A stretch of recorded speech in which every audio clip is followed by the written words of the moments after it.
H D. Kumaraswamy ಮಂಡ್ಯದಿಂದ ಸ್ಪರ್ಧಿಸಬೇಕು ಅಂತ ಇಲ್ಲ. ಮಂಡ್ಯ, ಚಿಕ್ಕಬಳ್ಳಾಪುರ, ತುಮಕೂರಲ್ಲಿ ನಿಲ್ಲಬೇಕು ಅನ್ನುವಂತ ಒತ್ತಡ ಇದೆ.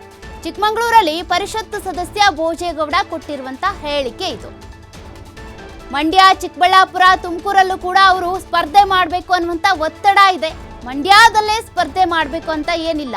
ಚಿಕ್ಕಮಗಳೂರಿನಲ್ಲಿ ಪರಿಷತ್ ಸದಸ್ಯ ಭೋಜೇಗೌಡ ಹೇಳಿರುವಂತ ಹೇಳಿಕೆ. ಎಚ್.ಡಿ. ಕುಮಾರಸ್ವಾಮಿ ಅವರು ಎಲ್ಲೆಲ್ಲಿ ಸ್ಪರ್ಧಿಸಬೇಕು ಅಂತ ಚರ್ಚೆ ನಡೀತಾ ಇದೆ. ನಮ್ಮ ಶಕ್ತಿ ಎಲ್ಲೆಲ್ಲಿ ಇದೆಯೋ ಅಲ್ಲಿ ಬಿಜೆಪಿ ನಮ್ಮನ್ನ ಬೆಂಬಲಿಸಬೇಕು.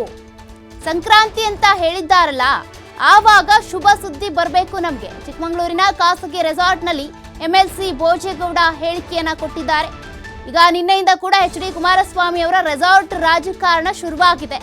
10 ದಿನಗಳ ಕಾಲ ರೆಸಾರ್ಟ್ ರಾಜಕಾರಣ ಮಾಡ್ತೀನಿ ಅಂತ ರೆಸಾರ್ಟ್ನಲ್ಲಿ ಉಳ್ಕೊಂಡಿದ್ದಾರೆ ಎಚ್.ಡಿ. ಕುಮಾರಸ್ವಾಮಿ. ಅವರ ಪರವಾಗಿ ಕೊಟ್ಟಿರುವಂತ ಹೇಳಿಕೆ ಇದು. ಭೋಜೇಗೌಡರು ಕೊಟ್ಟಿರುವ ಹೇಳಿಕೆಗೆ ಒಂದಷ್ಟು ರಾಜ್ಯ ರಾಜಕಾರಣದಲ್ಲಿ ಸಂಚಲನವನ್ನ ಹುಟ್ಟಾಕಿದೆ.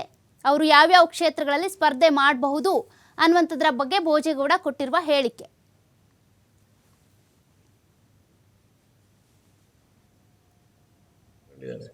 ಅಂದ್ರೆ ನಮ್ಮ ಬೇಸಿಲ್ಲ ಅಷ್ಟು ಬಂತ. ಅದು ಮಂಡ್ಯ, ಹಾಸನ ವೆಲ್ ಬೇಸ್ಡ್ ಜನತಾದಳ ಆಗಿರ್ಲಿಲ್ವಾ?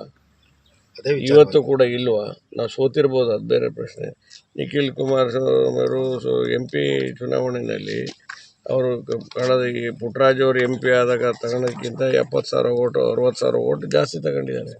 ಅಂದ್ರೆ ನಮ್ಮ ಬೇಸಿಲ್ಲ ಅಷ್ಟು ಬಂತ. ಅದು ಆ ಬೇಸಿಗೋಸ್ಕರ ನೀವು ಮೊದಲ ಆದ್ಯತೆಯಲ್ಲಿ ಅಂದ್ರೆ ಈ 2 ಸೀಟ್ ನಾವಲ್ಲ ಸರ್, ನಮ್ಮ ಕಾರ್ಯಕರ್ತರು, ನಮ್ಮ ಇನ್ಕ್ಲೂಡಿಂಗ್ ದೋಸ್ ಆರ್ ಡಿಫಿಟೆಡ್ MLAಗಳಿದಾರಲ್ಲ, ಅವ್ರು ಎಲ್ಲರೂ ಕೂಡ ಮಂಡ್ಯದಲ್ಲಿ ನೀವು ನಿಲ್ಲಬೇಕು ಅಂತ ಒತ್ತಾಯ ಮಾಡ್ತಾ ಇದ್ದಾರೆ ಕುಮಾರಣ್ಣವ್ರಿಗೆ. ಅದರಲ್ಲಿ ಖಂಡಿತ ಅದರಲ್ಲಿ ಅದು ಸುಳ್ಳು ಅಂತಲೂ ಹೇಳಂಗಿಲ್ಲ. ಕುಮಾರಣ್ಣವ್ರು ಅದ್ರ ಬಗ್ಗೆ ಆಲೋಚನೆ ಕೂಡ ಮಾಡಿಲ್ಲ. ಸುಮಲತಾ ಅಲ್ಲ, ನಿಲ್ಲಿಸ್ಬೇಕಂತ ಇವರು ಓಡಾಟ ಮಾಡ್ತಾ ಇದ್ದಾರೆ. ಒಬ್ಬ ಕಾರ್ಯಕರ್ತರು, ಅವ್ರ ಅಭಿಮಾನಿಗಳು, ನಮ್ಮ ಪಾರ್ಟಿ ಅಭಿಮಾನಿಗಳು ಹೇಳುವಾಗ ಆ ವಿಚಾರ ಬಂದಿದೆ ಅಷ್ಟೇ. NDA ಭಾಗವಾದಾಗ ನಮ್ಮ JDS ಇಂದ ಯಾರ್ಯಾರು ಎಲ್ಲೆಲ್ಲಿ ಸ್ಪರ್ಧೆ ಮಾಡಬೇಕು ಅನ್ನೋ ವಿಚಾರದಲ್ಲಿ ಈಗಾಗಲೇ ಒಂಥರ ಅವರು ದೊಡ್ಡ ದೊಡ್ಡ ಲೆವೆಲಲ್ಲಿ ಮಾತಾಡಿರ್ತಾರೆ. ನಮ್ಮವ್ರಿಗೂ ಅದು ಬರೋದಿಲ್ಲ ವಿಷಯ. ತಪ್ಪೇನಿಲ್ಲ, ಅವ್ರು ಮಾತಾಡ್ಕೊಂಡಿರ್ತಾರೆ, ಒಂದು ಫೈನ್ ಡೇ ಹೇಳ್ತಾರೆ. ಅದು ನೀವು ಹೇಳ್ದಂಗೆ ಸಂಕ್ರಾಂತಿ ಏನು ಹೇಳಿದ್ರಲ್ಲ. ಈ ಬಗ್ಗೆ ಹೆಚ್ಚಿನ ಡೀಟೇಲ್ಸ್ ಕೊಡ್ತಾ ಹೋಗ್ತಾರೆ ನಮ್ಮ ಪ್ರತಿನಿಧಿ ರಾಜ್ಕುಮಾರ್ ಫೋನ್ ಸಂಪರ್ಕದಲ್ಲಿದ್ದಾರೆ. ರಾಜ್ಕುಮಾರ್, ಇಲ್ಲಿವರೆಗೂ ಕೂಡ ಬಿಜೆಪಿ JDS ಮೈತ್ರಿ ಆದ ಬಳಿಕ ಒಂದಷ್ಟು ಬದಲಾವಣೆಗಳಾಗ್ತಾ ಇದೆ, ರಾಜಕೀಯದಲ್ಲಿ ಸಂಚಲನ ಹುಟ್ಟಾಕ್ತಾ ಇದ್ದಾರೆ. ಕುಮಾರಸ್ವಾಮಿ ಅವರು ಕೂಡ ಫುಲ್ ಆಕ್ಟಿವ್ ಆಗಿದ್ದಾರೆ. ಆದ್ರೀಗ ಕುಮಾರಸ್ವಾಮಿ ಅವರು ಎಲ್ಲೆಲ್ಲಿ ಸ್ಪರ್ಧೆ ಮಾಡಬಹುದು ಅನ್ನೋದ್ರ ಬಗ್ಗೆ MLC ಭೋಜೇಗೌಡರು ಒಂದು ಹೇಳಿಕೆಯನ್ನ ಕೊಟ್ಟಿದ್ದಾರೆ. ಇದ್ರ ಹಿಂದೆ ಇರುವಂತಹ ಒಂದಷ್ಟು ಕುತೂಹಲ ಕೂಡ ಕೆರಳಿಸ್ತಾ ಇದೆ. ಯಾಕೆ ಈ ಹೇಳಿಕೆ ಕೊಟ್ಟರು? ಮಂಡ್ಯ ಇವರಿಗೆ ಸಿಗುತ್ತಾ ಅಥವಾ ಬಿಜೆಪಿ ಅವರೇ ಇಟ್ಕೊಳ್ತಾರಾ ಅನ್ನುವಂಥ ಪ್ರಶ್ನೆಗಳು ಕೂಡ ಹುಟ್ಕೊಂಡಿದ್ದಾವೆ. ಏನೆಲ್ಲ ಡೀಟೇಲ್ಸ್ ಇದೆ ಅಂತ? ಸೌಖ್ಯ ಏನು ಅಂತ ಹೇಳಿದ್ರೆ, ಕಳೆದ 2 ದಿನಗಳಿಂದ ಚಿಕ್ಕಮಗಳೂರು ಜಿಲ್ಲೆಯ ಖಾಸಗಿ ರೆಸಾರ್ಟ್ನಲ್ಲಿ ವಾಸ್ತವ್ಯ ಹೂಡಿರುವಂತಹ ಎಚ್.ಡಿ. ಕುಮಾರಸ್ವಾಮಿ ಅವರು ಇಲ್ಲಿ ರಾಜಕೀಯ ಬೆಳವಣಿಗೆ ಹಾಗೂ ಚರ್ಚೆಗೋಸ್ಕರ ನಾನು ಇಲ್ಲಿ ಬಂದಿಲ್ಲ, ಅಮೆರಿಕದಿಂದ ನನ್ನ ಸ್ನೇಹಿತರುಗಳು ಬಂದಿದ್ದಾರೆ, ಅವರ ಜೊತೆ ತಂಗಲು ಬಂದಿದ್ದೇನೆ ಎಂಬ ಮಾತುಗಳನ್ನ ಸಹ ಹೇಳಿರುವಂತದ್ದು. ಕುಮಾರಸ್ವಾಮಿ ಇದ್ದ ಕಡೆ ಸಾಮಾನ್ಯವಾಗಿ ರಾಜಕೀಯ ಬೆಳವಣಿಗೆಗಳು ಆಗುವುದು ಸಹಜ. ಆ ನಿಟ್ಟಿನಲ್ಲಿ ಈಗಾಗಲೇ ಸಾರಾ ಮಹೇಶ್ ಹಾಗೂ ಪುಟ್ಟರಾಜು ಅವರು ಕೂಡ ನಿನ್ನೆ ಬಂದು ಅವರಿಗೆ ಭೇಟಿಯಾಗಿ ಮಾತನಾಡಿಕೊಂಡು ಹೋಗಿರುವಂತದ್ದು. ಇಂದು ಬೆಳಗ್ಗೆ ಏನು ವಿಧಾನ ಪರಿಷತ್ನ ಸದಸ್ಯರಾಗಿರುವಂತಹ SL ಭೋಜೇಗೌಡ ಕೂಡ ಅವರನ್ನ ಮಾತನಾಡಿಸ್ಕೊಂಡು ಬಂದಿರುವಂತದ್ದು. ಈ ಸಂದರ್ಭದಲ್ಲಿ ಮಾಧ್ಯಮಗಳ ಜೊತೆ ಮಾತನಾಡಿದಂತಹ ಭೋಜೇಗೌಡರು ಏನು ಇಲ್ಲಿ ಯಾವುದೇ ರೀತಿಯ ರಾಜಕೀಯ ಬೆಳವಣಿಗೆಗಳು ಚರ್ಚೆಗಳು ಆಗ್ತಾ ಇಲ್ಲ, ಆದ್ರೆ ಕುಮಾರಣ್ಣ ಇದ್ದಂತ ಸಂದರ್ಭದಲ್ಲಿ ರಾಜಕೀಯ ಬಗ್ಗೆ ಮಾತನಾಡ್ತೀವಿ ಎಂಬ ಮಾತುಗಳನ್ನ ಸಹ ಹೇಳ್ತಾ ಇರುವಂತದ್ದು.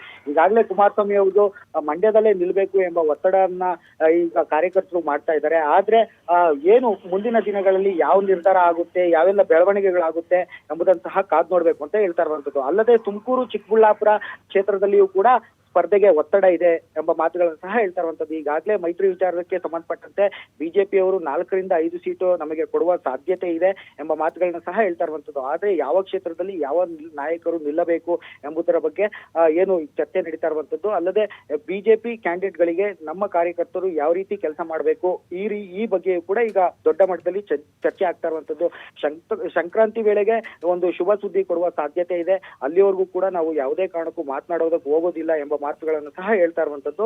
ಈಗಾಗಲೇ ಸೋತಂತ ಶಾಸಕರು ಹಾಗೂ ಹಾಲಿ ಶಾಸಕರು ಕೂಡ ಕುಮಾರಣ್ಣ ಅವರ ಜೊತೆ ಇರುವಂತದ್ದು, ಎಲ್ಲರೂ ಒಗ್ಗಟ್ಟಾಗಿ ಇರಬೇಕು ಎಂಬ ಮಾತನ್ನು ಸಹ ಹೇಳಿರುವಂತದ್ದು. ವಿಶೇಷವಾಗಿ ಚಿಕ್ಕಮಗಳೂರು ಜಿಲ್ಲೆಯಲ್ಲಿ ಏನು ಬಿಜೆಪಿ ಹಾಗೂ ಜೆಡಿಎಸ್ ನಡುವಿನ ಹೊಂದಾಣಿಕೆ ತೀರಾ ಕಡಿಮೆ ಇದೆ ಅಂತಾನೆ ಹೇಳ್ಬೋದು. ಯಾಕೆ ಅಂತ ಹೇಳಿದ್ರೆ ಚಿಕ್ಕಮಗಳೂರಿನ ವಿಧಾನಸಭಾ ಕ್ಷೇತ್ರದಲ್ಲಿ ಸಾಕಷ್ಟು ಜೆಡಿಎಸ್ ನ ಕಾರ್ಯಕರ್ತರು ಕಾಂಗ್ರೆಸ್ನೊಂದಿಗೆ ಹೊಂದಾಣಿಕೆ ಮಾಡಿಕೊಂಡು ಚುನಾವಣೆ ಎದುರಿಸಿದ್ರು. ಆದ್ರೆ ಈಗ ಬಿಜೆಪಿ ಜೊತೆ ಹೋಗಬೇಕಾದಂತ ಅನಿವಾರ್ಯ ಪರಿಸ್ಥಿತಿ. ಈ ನಿಟ್ಟಿನಲ್ಲಿ ಈಗಾಗಲೇ ಜಿಲ್ಲಾಧ್ಯಕ್ಷ ರಂಜನ್ ಅಜಿತ್ ಕುಮಾರ್ ಜೊತೆ ಕೂಡ ಚರ್ಚೆ ನಡೆಸಿರುವಂತದ್ದು. ಕಾರ್ಯಕರ್ತರನ್ನ ಒಗ್ಗಟ್ಟಾಗಿ ತೆಗೆದುಕೊಂಡು ಹೋಗಬೇಕು, ನಾವು ಚುನಾವಣೆಯನ್ನ ನೀಟಾಗಿ ಮಾಡಬೇಕು ಎಂಬ ಮಾತುಗಳನ್ನ ಸಹ ಹೇಳಿರುವಂತದ್ದು. ಆದ್ರೆ ಸಂಕ್ರಾಂತಿ ನಂತರ ಏನು ಜೆಡಿಎಸ್ ವಲಯದಲ್ಲಿ ಯಾವೆಲ್ಲ ಬೆಳವಣಿಗೆಗಳು ಆಗುತ್ತೆ ಎಂಬುದನ್ನು ಸಹ ಕಾದ್ ನೋಡ್ಬೇಕಾಗುತ್ತೆ. ಸೌಖ್ಯ. ಥ್ಯಾಂಕ್ ಯು ರಾಜ್ಕುಮಾರ್ ನಿಮ್ಮೆಲ್ಲ ಡೀಟೇಲ್ಸ್ಗೆ. ಒಟ್ಟಿನಲ್ಲಿ ಎಚ್ ಡಿ ಕುಮಾರಸ್ವಾಮಿ ಅವರು ಸ್ಪರ್ಧಿಸುವಂತಹ ಕ್ಷೇತ್ರ ಯಾವುದು ಅನ್ನುವಂಥ ಕುತೂಹಲ ಅಂತೂ ಕೆರಳಿಸ್ತಾ ಇದೆ. ನೋಡಬೇಕಾಗುತ್ತೆ, ಮಂಡ್ಯದಲ್ಲಿ ನಿಲ್ತಾರಾ, ಚಿಕ್ಕಬಳ್ಳಾಪುರದಲ್ಲಿ ನಿಲ್ತಾರಾ, ಹಾಸನದಲ್ಲಿ ನಿಲ್ತಾರಾ, ಯಾವ ಕ್ಷೇತ್ರ ಬಿ ಜೆ ಪಿಯವರು ಇಟ್ಕೊಳ್ತಾರೆ, ಯಾವ ಕ್ಷೇತ್ರವನ್ನು ಜೆ ಡಿ ಎಸ್ನವ್ರಿಗೆ ಕೊಡ್ತಾರೆ. ಒಂದಷ್ಟು ಬೆಂಬಲ ಅಂತೂ ಬೇಕೇ ಬೇಕು ಅಂತ ಬಿ ಜೆ ಪಿಯವರು ಈಗ ಜೆ ಡಿ ಎಸ್ ಜೊತೆ ಮೈತ್ರಿ ಮಾಡ್ಕೊಂಡಿದ್ದಾರೆ. ಏನೆಲ್ಲ ಬೆಳವಣಿಗೆಗಳಾಗುತ್ತೆ ಕಾದು ನೋಡಬೇಕಾಗುತ್ತೆ.